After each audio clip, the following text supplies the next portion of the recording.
Ave, Ave Maria. Ave, Ave, Ave Maria. Sa ngalan ng Ama at ng Anak at ng Espiritu Santo. Amen. Ang pagpapala ng ating Panginoong Hesukristo, ang pag-ibig ng Diyos Ama, at ang pakikipagkaisa ng Espiritu Santo naway sumainyong lahat. At sumaiyo rin. Ngayon po ay pinagdiriwang natin ang kapistahan ng pagsilang ng mahal na Birheng Maria. Mga kapatid, tinipon tayo bilang kaanib na angkan ng Diyos, kaya dumulog tayo sa maawaing Panginoong nagpapatawad ng lubos.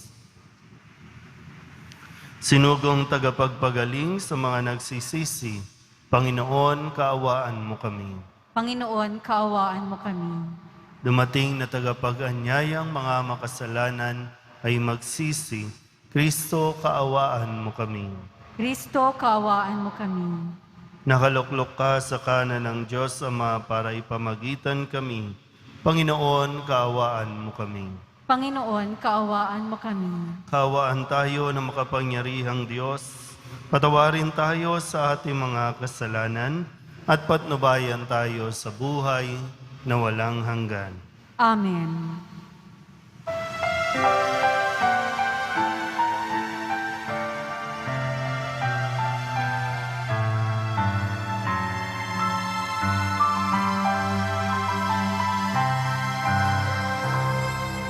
Luwalhati sa Diyos sa kaitaasan, kaloob sa lupa ay kapayapaan. Pinupuri ka, ipinagdarangal, sinasamba ka dahil sa dakila mong kalwalhatian. Panginoon naming Diyos sa linang-langit, Amang makapangyarihan, Panginoong Jesucristo, Anak ng Diyos, Kordero ng Ama. Ikaw na nag-aalis ng mga kasalanan ng sanlibutan. Tanggapin mo ang aming kahilingan, ikaw na naluluklok sa kanan ng Ama. Maawa ka sa amin, ikaw lamang ang banal, Panginoong Jesucristo, kasama ng Espiritu, sa luwalhati ng Ama. Amen, Amen, Amen, Amen.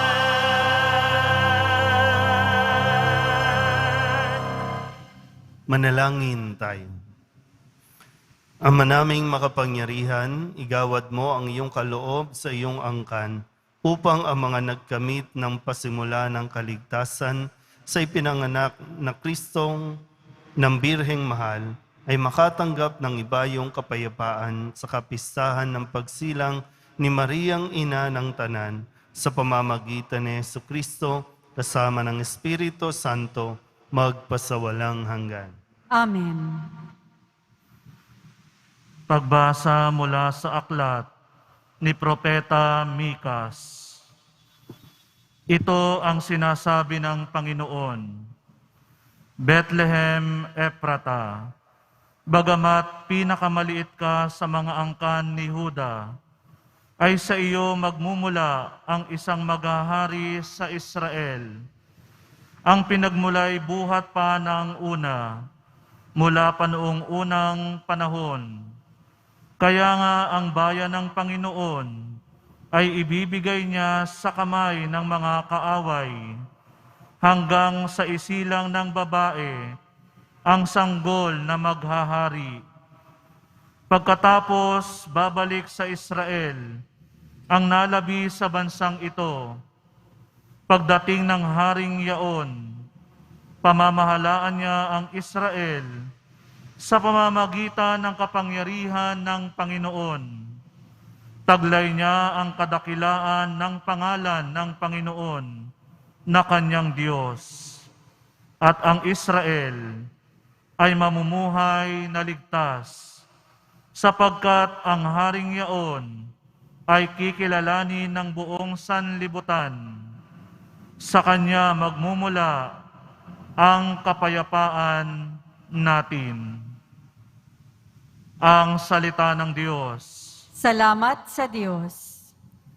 Ang lubos kong kasiyahan ay magalak sa may kapal. Ang lubos kong kasiyahan ay magalak sa may kapal. Lubos akong nananalig sa pag-ibig mong matapat. Nagagalak ang puso ko dahil sa iyong pagliligtas.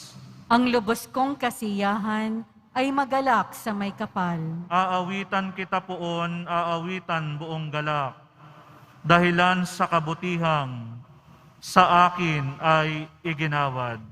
Ang lubos kong kasiyahan ay magalak sa may kapal. Alleluia,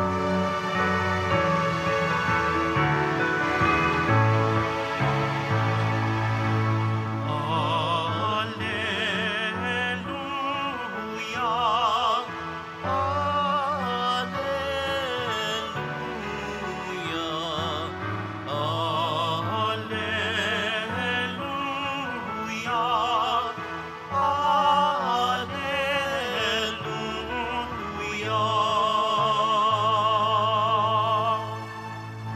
Magalak ka, Birheng mahal,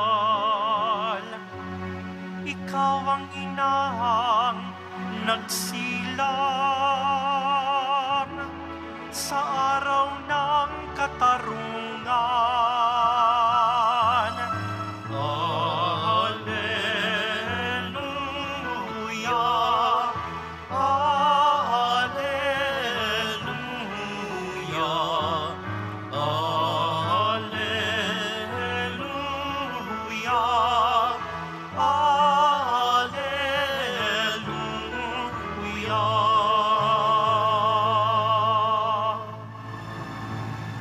Sumainyo ang Panginoon. At sumaiyo rin. Ang mabuting balita ng Panginoon ayon kay San Mateo. Papuri sa iyo, Panginoon. Ito ang lahi ni Hesukristo na mula sa angkan ni David, na mula naman sa lahi ni Abraham. Si Abraham ang ama ni Isaac, si Isaac ang ama ni Jacob, na ama ni Juda at ng kanyang mga kapatid. Naging anak naman ni Juda kay Tamar sina Fares at Zara. Si Fares ang ama ni Esrom, at si Esrom ang ama ni Aram. Si Aram ang ama ni Aminadab, si Aminadab ang ama ni Naason, na ama naman ni Salmon. Naging anak ni Salmon kay Rahab si Bus, at naging anak naman ni Bus kay Ruth si Obed. Si Obed ang ama ni Jesse, na ama ni Haring David. Naging anak ni David si Solomon sa dating asawa ni Urias. Si Solomon naman ang ama ni Roboam. Si Roboam ang ama ni Abias, at si Abias ang ama ni Asa. Si Asa ang ama ni Hosafat, at si Hosafat ang ama ni Horam, na siya namang ama ni Uzias. Itong si Uzias ay ama ni Hotam, na ama ni Akas, at si Akas ang ama ni Ezekias. Si Ezekias ang ama ni Manases, at si Manases ang ama ni Amos, na ama naman ni Hosias. Si Hosias ang ama ni Jeconias at ang kanyang mga kapatid. Panahon noon ang pagkakatapon ng mga Israelita sa Babylonia. Matapos ang pagkakatapon sa Babylonia, naging anak ni Jeconias si Salatiel, na ama ni Zorobabel. Si Zorobabel ang ama ni Abiud, na ama ni Eliakim. At si Eliakim ang ama ni Azor. Si Azor ang ama ni Zadok, na ama ni Akim. Itong si Akim ang ama ni Eliud. Si Eliud ang ama ni Eleazar. Si Eleazar ang ama ni Matan, na ama ni Jacob. At si Jacob ang ama ni Jose, na asawa ni Maria. Si Maria naman ang ina ni Jesus, na tinatawag na Kristo. Ganito ang pagkakapanganak kay Hesus Kristo. Si Maria na kanyang ina at si Jose ay nakatakda ng pakasal. Ngunit bago sila nakasal, si Maria ay natagpuang nagdadalang tao. Ito'y sa pamamagitan ng Espiritu Santo. Isang taong matuwid, itong si Jose na kanyang magiging asawa, ngunit ayaw niyang mapahiya si Maria, kaya ipinasya niyang hiwalayan ito ng lihim. Samantalang iniisip ni Jose ito, napakita sa kanya sa panaginip ang isang anghel ng Panginoon. Sabi nito sa kanya, Jose, anak ni David, huwag kang matakot na tuluyang pakasalan si Maria, sapagkat siya'y naglihi sa pamamagitan ng Espiritu Santo. Manganganak siya ng isang lalaki at ito'y pangangalanlan mong Jesus, sapagkat siya ang magliligtas sa kanyang bayan sa kanilang mga kasalanan. Nangyari ang lahat ng ito upang matupad ang sinabi ng Panginoon sa pamamagitan ng propeta. Maglilihi ang isang dalaga at manganganak ng isang lalaki at tatawagin itong Emmanuel. Ang kahulugay, kasama natin ang Diyos. Ang mabuting balita ng Panginoon. Pinupuri ka namin, Panginoong Hesukristo. Isang magandang araw po sa inyong lahat. Ngayon po ay pinagdiriwang natin ang pagsilang ng mahal na Birheng Maria. Happy birthday sa nag-iisang ina ng Poong Jesus Nazareno na nagbigay din sa atin para maging ina nating lahat. Bagamat tayo po, kung ito ay espesyal na araw ng ating ina, nais natin sana na kompleto, nasama-sama. Pero maganda rin po pag nilayan natin itong pagkapanganak sa mahal na Birheng Maria at yung mensahe na dulot nito para sa atin. Minabuti ko pong basahin yung mahabang version ng Ebanghelyo natin ngayon. Kasi yung mga lahi, mga pinanganak na bago si Maria, bago si Jose, na asawa ni Maria, na ina ni Jesus, medyo maraming salin lahi pa na ipinanganak bago sila. So talagang, sana po mas ma-appreciate natin yung buhay. Mas ma-appreciate natin na tayo po ay pinanganak sa mundong ito. At ang isang magandang paalala, ipinanganak tayo sa mundong ito dahil gusto ng Diyos.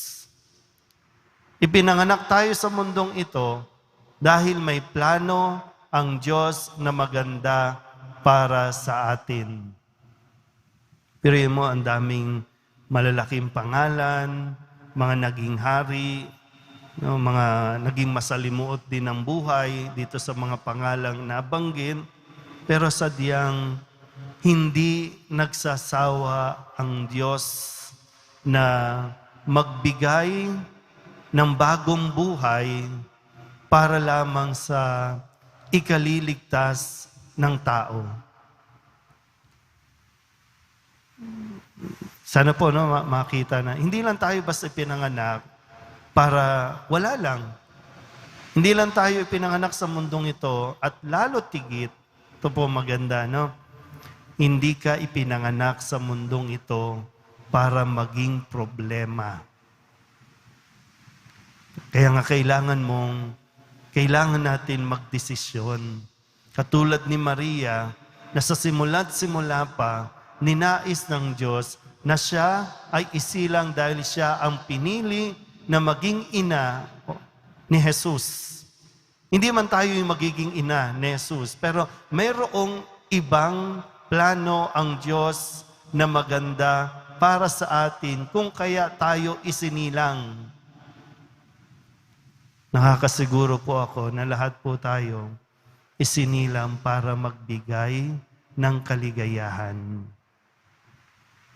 Pero sa paglipas ng panahon, kailangan nating piliin at magdesisyon na makapagdulot ng kaligayahan. nasa atin na yung kasagutan, nasa atin na yung pag-asa. Pwedeng ikaw, no, tayo na matatanda na ngayon, kung sakasakali, no, hindi mo pa nakikita yung purpose mo sa buhay na ito kung bakit kayo pinanganak, baka tayo ang magiging tagapag-alaga ng susunod, no, sa mga susunod na henerasyon na sinasabi nating magpapabago, magpapaunlad sa bayan natin. Baka hindi tayo yung magpapaunlad sa bayan. Tayo ang mag-aalaga doon sa magpapabago ng bayan natin. Baka ganun po. No? Kailangan lang natin talagang tuklasin ano ang plano ng Diyos para sa akin. Hindi ka binuhay ng Diyos para sundin mo ang demonyo.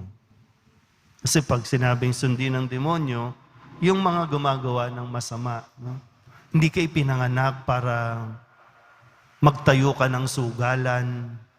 Hindi ka ipinanganak para magtayo ka ng mga prostitution house. Hindi ka ipinanganak para baguhin mo ang kagustuhan ng Diyos, ang mga utos ng Diyos. Hindi yan ang purpose natin. Ang purpose natin ay lalo tigin makilala ang Diyos at ipakilala natin ang Diyos sa anumang estado ng ating buhay. Di ba? Pero kailangan nating gabayan ang mga ito. Kung paanong ang mahal na Birhen, magpasa hanggang ngayon, ginagabayan tayo at inililigtas tayo sa anumang kapahamakan. Sabi nga po sa hula, sa propesiya ng mga propeta, may isang babae ang tatapak sa ulo ng demonyo. At nagawa yon ni Maria dahil nasa kanya si Jesus. Ang mga may kagagawan nito, kakayanin natin ito sa tulong ni Maria at ni Jesus na talagang magproprotekta sa ating lahat. Pero tuloy natin ang pagdiriwang na ito alang-alang sa pagmamahal natin sa mahal na Birheng Maria na siya naman talaga ring nagmamahal sa atin bilang kanyang mga anak. Amen.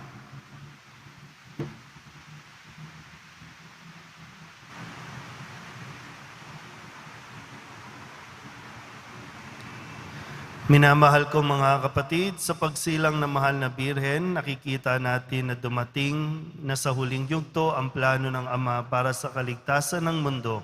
Habang siya ay nasa ating tabi, manalangin tayo sa Diyos na lumalang sa Kanya ng lubos na pinagpala. Ang ating itutugon sa pamamagitan ni Maria, pagpalain mo kami, O Ama. Sa pamamagitan ni Maria, pagpalain mo kami, O Ama. Ang simbahan naway walang takot na ipahayag ang ebanghelyo na ipinagkatiwala sa kanya ng anak ni Maria. Manalangin tayo. Sa pamamagitan ni Maria, pagpalain mo kami, O Ama. Ang mga walang pananampalataya naway lumapit sa Panginoon na nagkatawang tao upang iligtas ang kanyang bayan sa kanilang mga kasalanan. Manalangin tayo. Sa pamamagitan ni Maria, pagpalain mo kami, O Ama. Sa ating mga ina, naway bigay natin ang nararapat na pagmamahal at paggalang na kailangan nila.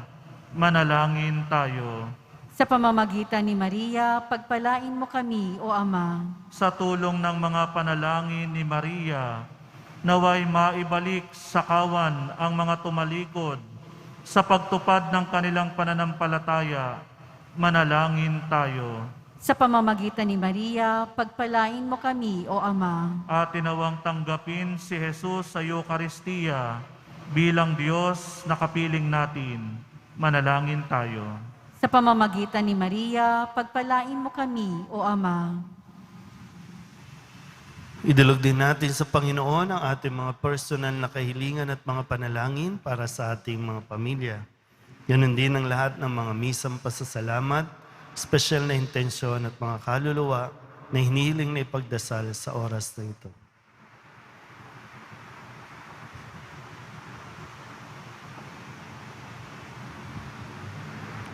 Ang lahat ng ito hinihiling namin sa ngalan ni Kristo, aming Panginoon. Amen.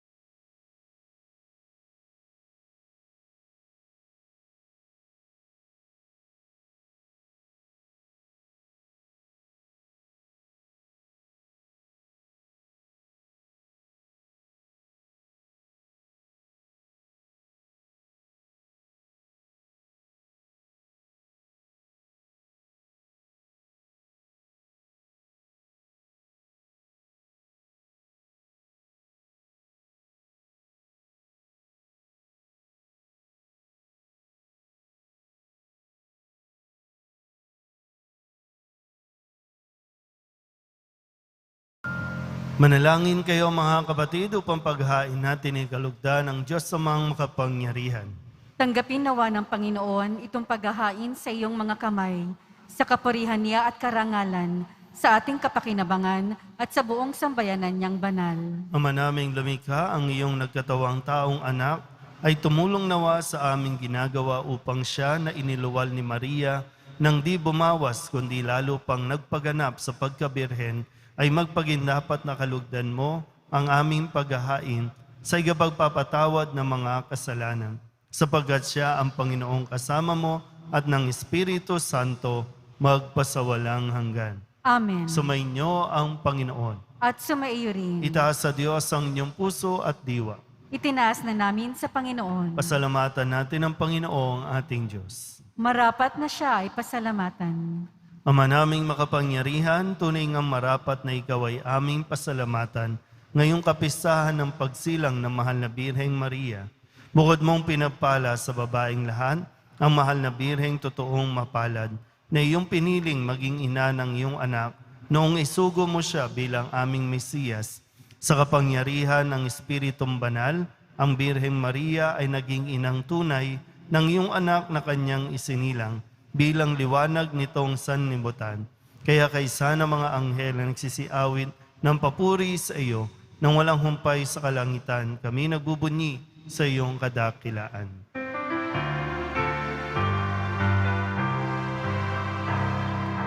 Banal ka, poong may kapal, banal ang iyong pangalan, banal ang iyong kaharian,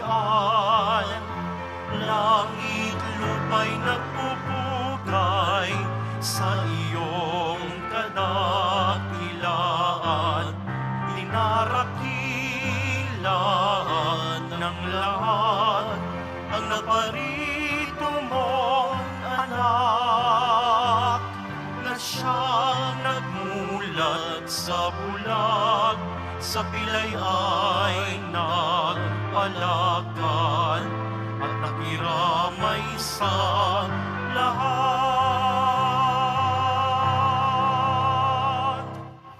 Ama naming banal, ikaw ang bukal ng tanang kabanalan.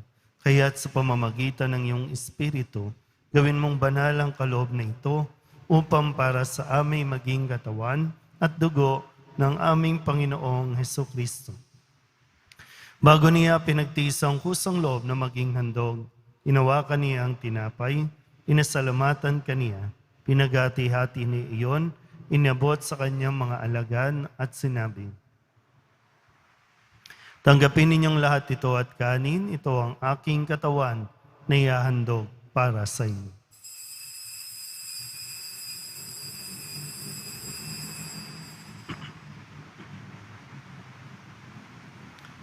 Gayun din naman ang matapos ang hapunan, hinawakan niya ang kalis, muli kaniyang pinasalamatan.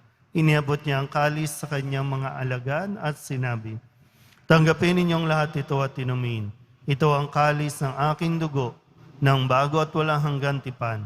Ang aking dugo na ibubuhos para sa inyo at para sa lahat, sa ikapagpapatawad ng mga kasalanan. Gawin ninyo ito sa pag-alaala sa akin.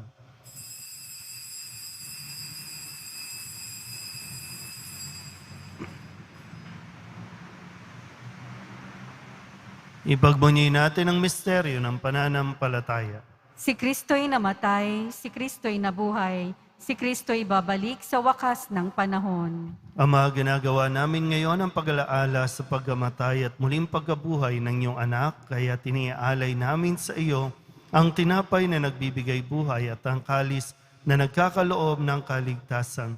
Kami napapasalamat dahil kami iyong minarapat na tumayo sa harap mo para maglingkod sa iyo. Isinasamo namin kami magsasalo-salo sa katawan at dugo ni Kristo ay mabuklod sa pagkakaisa sa pamamagitan ng Espiritu Santo. Ama, lingapin mo ang iyong simbahang laganap sa buong daigdig. Puspusin mo kami sa pag-ibig kaysa ni Francisco na aming Papa at ni Jose na aming Obispo at ng Tanang Kaparian. Alalahanin mo rin ang mga kapatid naming nahimlay na may pag-asang sila'y muling mabubuhay, gayon din ang lahat ng mga pumanaw. Kawaan mo sila at patuloyin sa iyong kaliwanagan. Kawaan mo at paghindapating kaming lahat na makasalo sa iyong buhay na walang wakas, kaysa ng mahal na Birheng Maria na Ina ng Diyos, ng kabiyak ng puso niyang si San Jose, kaysa ng mga apostol at ng lahat ng mga banal na namuhay dito sa daigdig ng kalugod-lugod sa iyo. May pagdiwang nawa namin ang pagpupuri sa ikararangal mo sa pamamagitan ng iyong anak na aming Panginoong Hesukristo.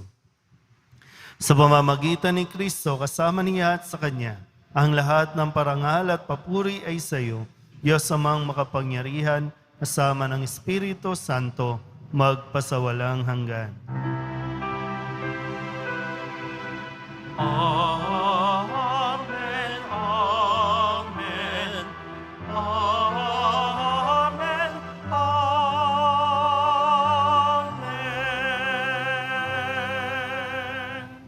Buong kababaang loob tayong tumawag sa ating Panginoon ng Ama namin.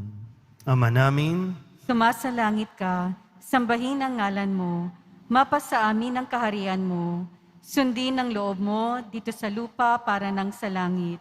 Bigyan mo po kami ngayon ng aming kakanin sa araw-araw, at patawarin mo kami sa aming mga sala, para nang pagpapatawad namin sa mga nagkakasala sa amin. At huwag mo kaming ipahintulot sa tukso, at iadya mo kami sa lahat ng masama. inihiling namin kami iadya sa lahat ng masama, pagkalooban ng kapayapaan araw-araw, iligtas sa kasalanan at ilayo sa lahat ng kapahamakan, samantalang aming pinananabikan ang dakilang araw ng pagpapahayag ng tagapagligtas naming si Hesukristo. Sapagkat iyo ang kaharian at ang kapangyarihan at ang kapurihan magpakailanman. Amen. Panginoong Hesukristo, sinabi mo sa iyong mga apostol, kapayapaan ang iniiwan ko sa inyo, ang aking kapayapaan ang binibigay ko sa inyo. Tunghayan mo ang aming pananampalataya at huwag ang aming mga pagkakasala. Pagkalooban mo kami ng kapayapaan at pagkakaisa ayon sa iyong kalooban, kasama ng Espiritu Santo, magpasawalang hanggan. Amen. Ang kapayapaan ng Panginoon ay laging sumainyo. At sumaiyo rin. Magbigayan po tayo ng kapayapaan sa isa't isa. Kordero ng Diyos na nag-aalis ng mga kasalanan ng sanlibutan, maawa ka sa amin. Kordero ng Diyos na nag-aalis ng mga kasalanan ng sanlibutan, maawa ka sa amin. Kordero ng Diyos na nag-aalis ng mga kasalanan ng sanlibutan, ipagkaloob mo sa amin ang kapayapaan. Ito ang kordero ng Diyos. Ito ang nag-aalis ng kasalanan ng sanlibutan. Mapalad ang mga inaanyayahan sa kanyang piging. Panginoon, hindi ako karapat-dapat na magpatuloy sa iyo. Ngunit sa isang salita mo lamang ay gagaling na ako.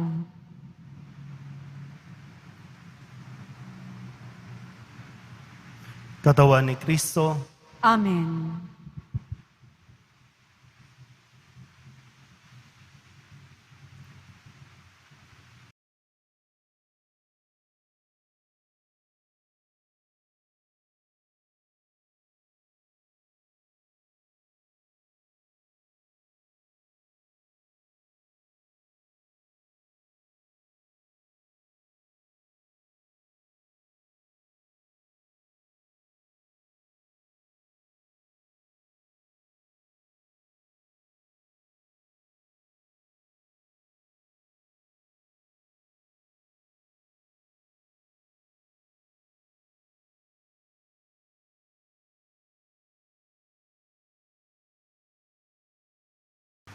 Manalangin tayo.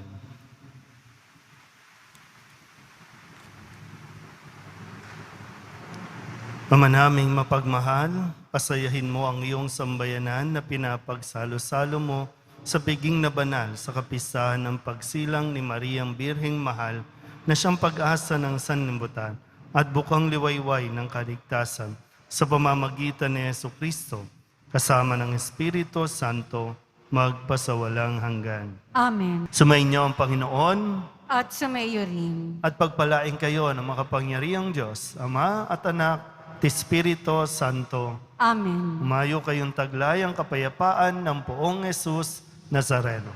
Salamat sa Diyos. Magandang umaga po. Happy birthday, Mama Mary. Happy birthday, Mama Mary.